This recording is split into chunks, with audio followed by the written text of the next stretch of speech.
Үзэгч та бүхэнд өдөр мэндийг хүргэе. Тодруулах ярилцлагын ээлж дугаараа та бүхэндээ хүрж байна. За энэ удаад 27 цаг ирж байгаатай холбогдуулан вирустай холбоотой өрчлөн сэргийлэх мэдээлэл болон сүүлийн 5 жилийн статистик мэдээллийг та бүхэндээ хүргэх гэж байна. Тэгэхээр сүүлийн 5 жилийн хугацаанд вирусны дуудлагын ослын хувьд бол харилцан адилгүй юм статистик дүн мэдээллүүд байгаа. За энэ мэдээллийг хүргэхээр онцгой байдлын ерхий газрын статистик дүн мэдээлэл бүртгэл хариуцсан гүшүүч Мөнхбаатартай бид ярилцах гэж байна. Танд энэ өдрийн мэндийг хүргэе. За энэ өдрийн мэнд хүргэе. За тэгэхээр вирустай холбоотой мэдээллийн сүүлийн 5 жилийн ерхий харьцуулсан стандартыг статистик мэдээллийг үзэгч тугаас хүргэж. За тэгэхээр сүүлийн 5 жилийн байдлаар буюу 2021-с 25 оны байдлаар улсын хэмжээнд нийт 428 удаагийн Адар борооны үер тохиолдсон байна. За энэ үерийн улмаас бол онцгой байдлын алба хаагчид маань нийт 5900 гаруй эрдэнэ түүний амь насыг авран хамгаалсан. За Адар борооны үерт бол нэг иргэн бэртэж гэмтэж 25 хүн харамсалтайгаар амь насаа алдсан ийм тоо мэдээлэл байна. За Адар борооны үер маань болохоор гол төлөв Улаанбаатар, Сэлэнг, Өмнө говь, Ховд гэсэн аймагуудад ер нь зөнхлөн тохиолдсон ийм дүн мэдээлэлтэй байгаамаа. За сүүлийн 5 жилийн байдлаар усны ослын 537 удаагийн дуудлага мэдээлэл онцгой байдлын байгууллагт бүртгэгдсэн байна. За онцгой байдлын алба хаагчид маань нийт 329 эрдэнэ түүний амь насыг авран хамгаалсан. За усны ослоос нийт 462 иргэн үүн дотроо 105 хүүхэд амь насаа алдсан гэсэн ийм харамсалтай тоо мэдээлэл харагдж байна. За усны ослын тухайд бол Улаанбаатар хот, Хөвсгөл, Сэлэнг, Доромд гэсэн аймагуудад зөнхлөн тохиолдсон байна. За усны осол маань гол төлөв бол зуны улиралд. За тэр дундаа 7 сард нийт 462 амь насаа алдсан хүний 38% буюу 206 хүн зөвхөн 7 сард амь насаа алдсан ийм харамсалтай тоо мэдээлэл харагдж байна. За ингээд амь насаа алдсан иргэдийн нөхцөл шалтгааныг авч үзвэл ер нь нийт нас барсан иргэдийн 31 гаруй хувь нь бол аял зугаалж амарч яваад сэлэх гэж ороод мөн согтууруулах хундаа хэрэгсэн үедээ ч юм уу ингээд сэлэх гэж ороод амь насаа алдсан ийм харамсалтай тоо мэдээлэл харагдж байна. Ард иргэд маань зуны улиралд аял зугаалж усны осолд ихээр өртөж байгаа голууд гэвэл Улаанбаатар Туул гол, Хэрлэн гол, Орхон гол, Сэлэнг мөрөн. Нуурын хувьд бол Хөвсгөл нуур, Ногоон нуур, Хар нуур, Хотон нуур гэсэн нууруудад бол амь насаа зөнхлөн алдсан ийм харамсалтай тохиолдлууд бол гарсан байна.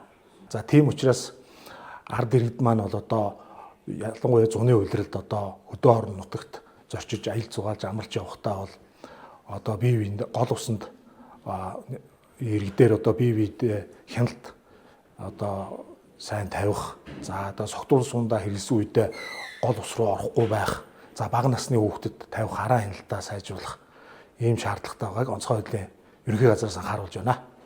За сая та бүхэндээ вирустай холбоотой мэдээллийг хүргэсэн батар сүүлийн 5 жилийн хугацаанд 5900 эрдэнэ хүний амь насыг авран хамгаалсан ийм статистик тоо мэдээлэл байна. За үргэлжлүүлэн та бүхэнд онцгой байдлын ерхий газар маань яг энэ хяналтын ийм системээс ажиллаж байгаа. За энэ хяналтын системдэр бол бүх гамшигын эрсдлийн үнэлгээ тоо баримтууд мөн бас байгаа. Тэгэхээр энэ мэдээллийг үргэлжлүүлэн онцгой байдлын ерхий газрын гамшигын эрсдлийн зураглал хариуцсан мэрэгчлэлтэн дэслэгч мөнхцээ та бүхэндээ илүү дэлгэрүүлэн тайлбарлан та бүхэндээ хүргэх болно.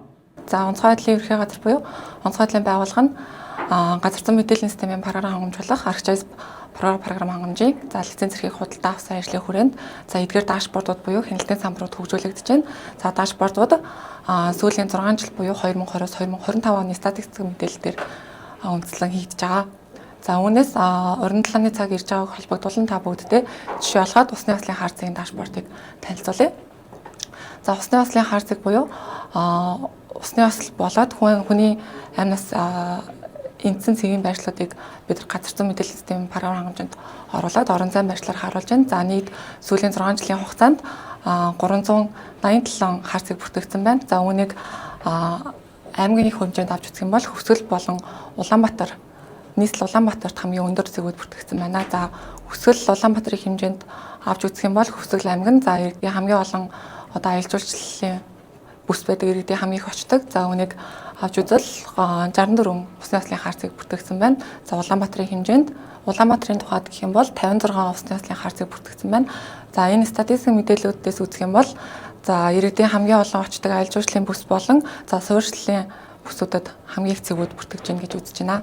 Энэ системийн тухайд гэх юм бол хөгжүүлэлтийн ажил одоогоор хийгдэж байгаа. За өнгөрсөн оны 10 сараас ахвалаад 10 сараас эхлээд хөгжүүлэлтийн ажил хийгдэж эхэлж байгаа. За тэгэхээр бид нар бол одоо хөгжүүлэлтийн ажил дуусаад иргэдэд нээлттэй байхаар онцгой байдлын ерхий газрын сайтанд холбохоор ажиллаж байна. За уран талааны цаг ирж байгаатай холбогдуулан за иргэд одоо агаар салхинд гарахдаа банасны хүүхдийг анхаарал болгоомжгүй үлдээх мөн дээрээс нь согтууруулах хундааны зүйл хэрэгсэх үедээ анхаарал болгоомжтой байх аюулгүй байдлаас хангах чиглэлээр за мөн дээрээс нь өөртөөхөө сайн мэдэхгүй одоо урд нь байнга очиж байгаагүй гол усанд хамаагүй орохгүй байхыг зөвлөж байна. За уран талааны цаг ирж байгаатай холбогдуулан иргэдийн за ил зуваалга бол нэмэгддэг. За үүнтэй холбогдуулан онцгой байдлын ерхий газраас уур уснаас сэрэмжлэг мэдээллийг та бүхэндээ бас хүргэлээ.